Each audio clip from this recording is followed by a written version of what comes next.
আসসালামু আলাইকুম। আমি আজকে চিকেন রোস্ট রান্না করে দেখাবো। একদম সিম্পল ভাবে রান্নাটা করব, যাতে আপনারা সহজেই ঘরে তৈরি করতে পারেন। কারণ বাচ্চাদের আবদার থাকে রোস্ট খাওয়ার। তো এই জন্য আমি আপনাদেরকে রান্না করে দেখাচ্ছি, যাতে আপনারা যখন তখন হাতের কাছে মশলা দিয়ে তৈরি করতে পারেন।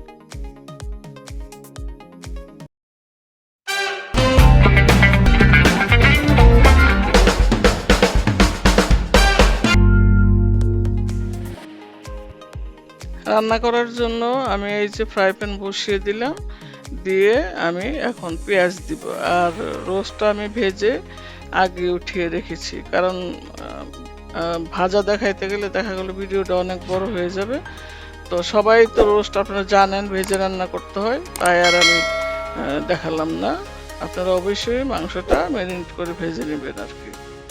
আর এই যে দেখুন, পেঁয়াজ দিয়ে দিলাম আমি পরিমাণ মতো, কারণ পেঁয়াজ খুব বেশি দেওয়া যাবে না।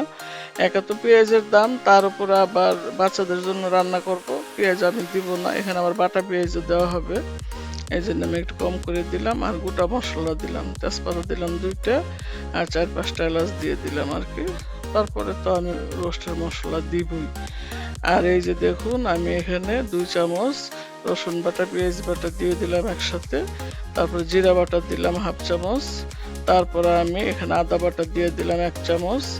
তারপর আমি এই যে এখানে আর একটু আমি দিলাম পেঁয়াজ বাটা দিলাম।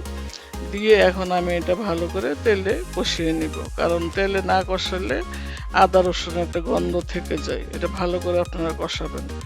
তারপরে পরিমাণ মতো মরিচও দিয়ে দিলাম, কারণ বাচ্চা মানুষ খাবে, মরিচ তো আর বেশি দেওয়া যায় না। এটা আমার নাতিনের আবদারে করা হয়েছে, ও প্রায় রোস্ট খেতে চাই, কিন্তু আমরা শেয়ার করি না কোনো দিনে আমি আপনাদের সাথে।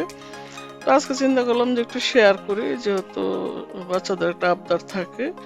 তো আচ্ছা, আমি কয়েক পিস রান্না করতেছি যখন শেয়ার করি। আর একটা কথা, আপনারা আমার এই ভিডিওটা দেখতে দেখতে আমি বলে নিই যে আমার চ্যানেলটা যারা সাবস্ক্রাইব করেছেন এবং লাইক দেন, কমেন্ট করেন, তাদেরকে অনেক অনেক ধন্যবাদ আমার তরফ থেকে। আর যারা করেননি এখনো, তারা তাড়াতাড়ি করে নেবেন আমার রান্নাটা দেখার জন্য, কারণ আমার চ্যানেলটা এগিয়ে নিতে গেলে আমার তো আপনাদের প্রয়োজন পড়বে। তো আপনারা সবাই এরকম একজন আরেকজনের যদি আমরা সহযোগিতা করি, তাহলে কিন্তু আমাদের চ্যানেলগুলি একটু ইয়া হয়ে যায় আর কি, মানে কি বলবো এটাকে আর কি, একটু হাই হয়ে যায় আর কি। তো আমি এখানে দেখুন আবার ওই যে রোস্টের যে মশলাটা আছে, ওইটাও কিন্তু আমি 1 চামচ দিলাম। এটা আমার ঘরে সবসময় থাকে, আমি সব মশলা দিয়ে একসাথে ক্রাশ করে রাখি আর কি। তো এইভাবে দেখুন আমি এই যে উল্টিয়ে পাল্টিয়ে আবার কষালাম, মশলাটা কষে আমি এখানে 1 চামচের উপরে বাদাম বাটা দিলাম। বাদাম বাটাটা অবশ্যই দিবেন, কাজু বাদাম। আর কাজু বাদাম যদি না থাকে ঘরে, যে বাদামই থাকুক, আপনারা বাদামটা দেওয়ার চেষ্টা করবেন, তাহলে খেতে আরও মজা লাগবে। আর এই যে আমি দুধ দিয়ে দিলাম, তারপরে টক দই দিয়ে দিব, দিয়ে আমি ভালো করে কষাবো। 3-4টা কাঁচামরিচ দিয়ে দিবেন, গোটা কাঁচামরিচ। এই যে মাংসগুলি দেখুন, আমি খুব বেশি ভাজি নাই, কিন্তু আমি হালকা ভেজে, যেহেতু এটা আমার পাকিস্তানি মুরগি, এই মুরগিটা কিন্তু একদম সুন্দর থাকে আর সফটও থাকে। আর আমাদের যদি ফার্মের মুরগি দিয়ে রান্না করি, তাহলে একটু বেশি করে আমরা করি, ফ্রাই করি, কিন্তু এই মুরগিটা বেশি ফ্রাই করা লাগে না। তো এই যে টক দই দিয়ে দিলাম, দিয়ে আমি একটু কষিয়ে আবার এখানে পানি দিব 1 কাপ।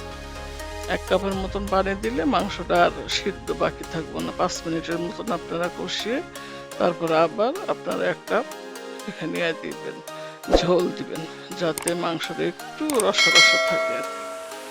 আর লবণটা আমি একটু দিলাম, আবার মনে হয় আমার কাছে কম লেগেছে, আমি একটু লবণ দেখছিলাম।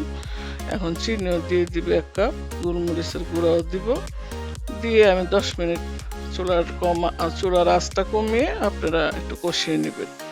আর যখন দেখবেন যে তেলের উপরে উঠছে মশলাটা, বাস তখন বুঝবেন যে হয়ে গেছে আর কি। তো এভাবে রান্নাটা আপনারা দেখতে থাকুন আমার।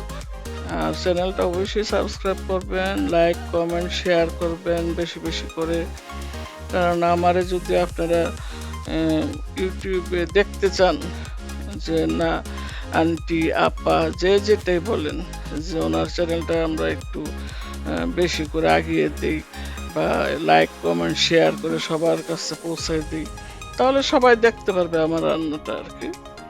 তো রান্না আমার প্রায় শেষ হয়ে আসছে। সুন্দর একটা ডিশে আপনারা এরকমভাবে রান্নাটা শেষ করে তারপরে পরিবেশন করুন। পরিবেশনটাও কিন্তু বিশাল একটা ব্যাপার। এই যে 1 চামচ গাওয়া ঘি, যেটা নাকি আমার কাছে সবসময় থাকে, গ্রিন গ্রোসারির একটা গাওয়া ঘি, ওই ঘিটা আমি 1 চামচ দিয়ে দিচ্ছি। আর পোলাও রান্নাটা অলরেডি করে আমি আগে রেখে দিচ্ছি, আর এখন রোস্টটা। তো সবাই দেখতে থাকুন, ভালো থাকুন, আল্লাহ হাফেজ।